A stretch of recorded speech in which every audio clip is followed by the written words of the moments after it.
بھابھی صاحبہ ہیں وہ سخت ہیں, ڈر لگتا ہے آپ کو ان سے؟ مطلب دیکھیں نا اتنا بڑا نام, خیر ان کا بھی ظاہر ہے, انہوں نے بھی بڑا نام کمایا, انہوں نے بھی بڑا کام کیا, لیکن اس کے باوجود جو ہے وہ اتنا بڑا نام, اور اس کے بارے میں ہم جاننا چاہتے ہیں. آئی تھنک میں کہوں کہ اگر میں کسی سے جینونلی بہت زیادہ امپریس ہوں تو وہ میری بیوی ہے. کیونکہ جب ہماری شادی نہیں ہوئی تھی تو ہم دونوں کا جو پروفائل تھا نا ایکڈیمک, وہ بڑا عجیب سا تھا. یعنی میں نے میٹرک میں ٹاپ کیا, میں نے ایف ایس سی میں ٹاپ کیا, پھر میں کے ای میں آیا, میرا فرسٹ میرٹ تھا.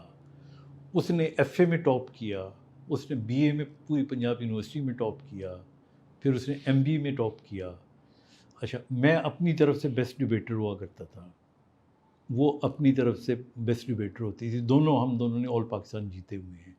سو that is how we got married. پھر جب ہماری شادی ہو گئی تو اس کے بعد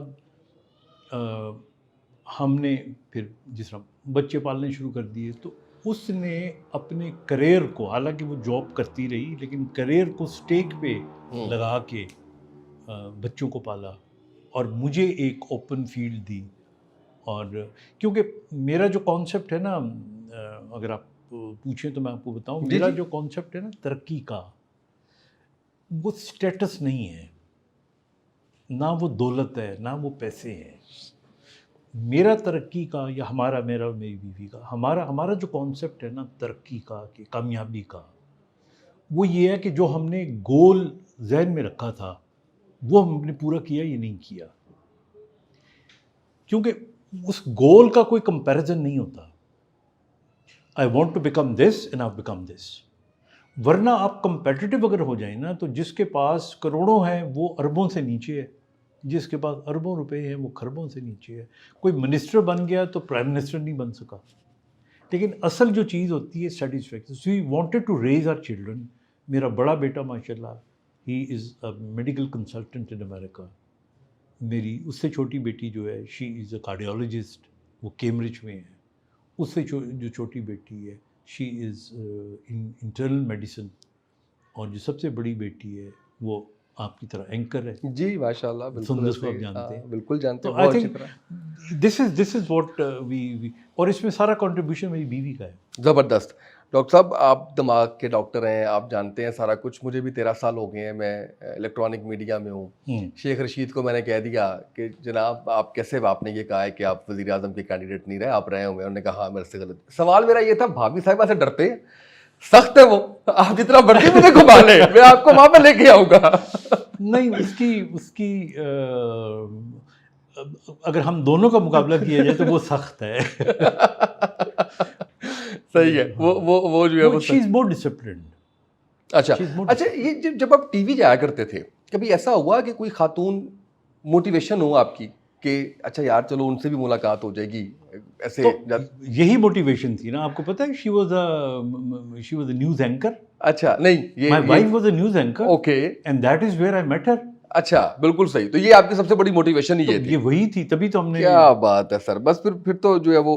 اچھا ڈاکٹر صاحب یہ بتائیں کہ لائف سٹائل کے بارے میں لوگ جاننا چاہتے ہیں کہ کتنے امیر ہیں آپ, کتنی آمدنی ہے آپ کی, یوٹیوب سے کیا ارننگ ہو رہی ہے یا نہیں ہو رہی, یہاں سے گاڑیاں کون سی رکھی ہوئی ہیں, اس بارے میں بتائیے.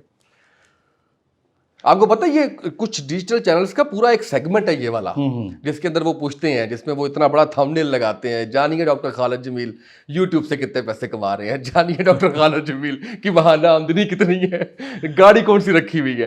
دیکھیے اس میں تو بہت سارے انکم ٹیکس کو پیچھے لگانے والی بات ہے. میرا آئی ڈونٹ نو, پتہ نہیں آپ اس کو کس طرح لیں. میرا ایک بڑا عجیب سا بلیف ہے, میں اتنا کماتا ہوں جتنی مجھے ضرورت ہوتی ہے. ارے واہ, آنیسٹ ٹو گاڈ. واہ. میں ایک زمانہ تھا, میری جو خواہشات تھیں وہ یہ تھیں کہ میرے بچے مہنگے اور اچھے, مہنگے کا مطلب یہ نہیں کہ مہنگے, اچھے اسکولوں میں پڑھیں, تو ظاہر ہے ان کی فیس بھی مہنگی ہوگی, تو میں اتنا کماتا تھا کہ وہ پڑھ لے. پھر اس کے بعد I wanted them to be better educated outside Pakistan, تو میں نے اپنی انکم بڑھا دی. پھر اسی طرح اب آ کے وہ سارے سیٹل ڈاؤن ہو گئے ہیں. تو اب تو میں یعنی کبھی ایسا نہیں رہا کہ I've never gone after money as such. باقی رہ گیا زمینیں ہیں میری, آبائی زمینیں بھی ہیں، میں زمیندار ہوں بیسکلی، ماشاء اللہ. اور یہاں پہ بھی ہیں. اور میں ایک چیز بلکہ لوگوں کو بتانا چاہتا ہوں کہ نوجوانی ہی سے نا عادت ڈالیں انویسٹمنٹ کی. مجھے یاد ہے کہ میں بلکہ آپ کو بتاؤں کہ مجھے کس طرح آئیڈیا پڑا. میں نیا ڈاکٹر بنا تو مجھے ایک رات کو ایک شخص آیا تو اس نے مجھے کہا کہ میری امی بڑی سخت بیمار ہے تو آپ ڈاکٹر صاحب چلیں. تو میں نے کہا میں تو گھروں میں جا کے مریض نہیں دیکھتا. تو میری بیوی نے کہا نہیں تم جاؤ، ضرور جاؤ. میں نے دیکھا تو اس کی جو ماں تھی وہ بیہوش تھی، تو کچھ شوگر کی دوائیاں پاس پڑی ہوئی تھیں. تو مجھے شک پڑا کہ اس کی شوگر لو ہو گئی ہوگی. تو میں نے اس کو گلوکوز چٹوایا تو ٹھیک ہو گئی. نیکسٹ اچھا دیٹ مین آسکڈ می، اس زمانے میں اس نے 50 روپے مجھے فیس دی. تو میں نے کہا نہیں مجھے لگ رہا ہے تم رشوت دے رہے ہو. میں نے تب تک پیسے کبھی پکڑے نہیں تھے، تنخواہ پہ ہی گزارا تھا، تو پریکٹس میں کرتا نہیں تھا. 2 دن بعد وہ آیا تو آ کے اس نے مجھے کہا کہ ڈاکٹر صاحب اگر کوئی سیونگ ہے آپ کے پاس تو میں آپ کو ڈیفینس میں ایک پلاٹ لے دیتا ہوں. تو مجھے پتہ ہی نہیں تھا کیا ہوتا ہے پلاٹ اور کیا. تو میں نے نا جتنے پیسے پڑے ہوئے تھے کچھ ابا جی سے منگائے، اور آئی باٹ اے پلاٹ. اس زمانے میں 2 کنال کا 1.5 لاکھ روپے کا پلاٹ ملا تھا. آج اس کی قیمت 11 کروڑ ہے. ماشاء اللہ. تو میں یہ سمجھتا تھا کہ اور میں آگے پھر لوگوں کو کہا کرتا تھا کہ آپ اپنی نوجوانی میں انویسٹمنٹ کریں اور بھول جائیں اس کو. جب آپ بڑی عمر میں جب آپ بھول جاتے ہیں نا تو that is the money that grows so fast. بالکل ایسے. تو ابھی دس از ہاؤ یو نو، یہ آپ کوئی نیکی کرتے ہیں تو اس کا صلہ آپ کو وہاں اس طرح سے ملتا ہے. وہ 50 روپے اور وہ وہ 50 آپ روپے گھر کا، جانا ہاں اپنے اصول کو توڑ کے، اور ہاں. پھر وہ بالکل صحیح.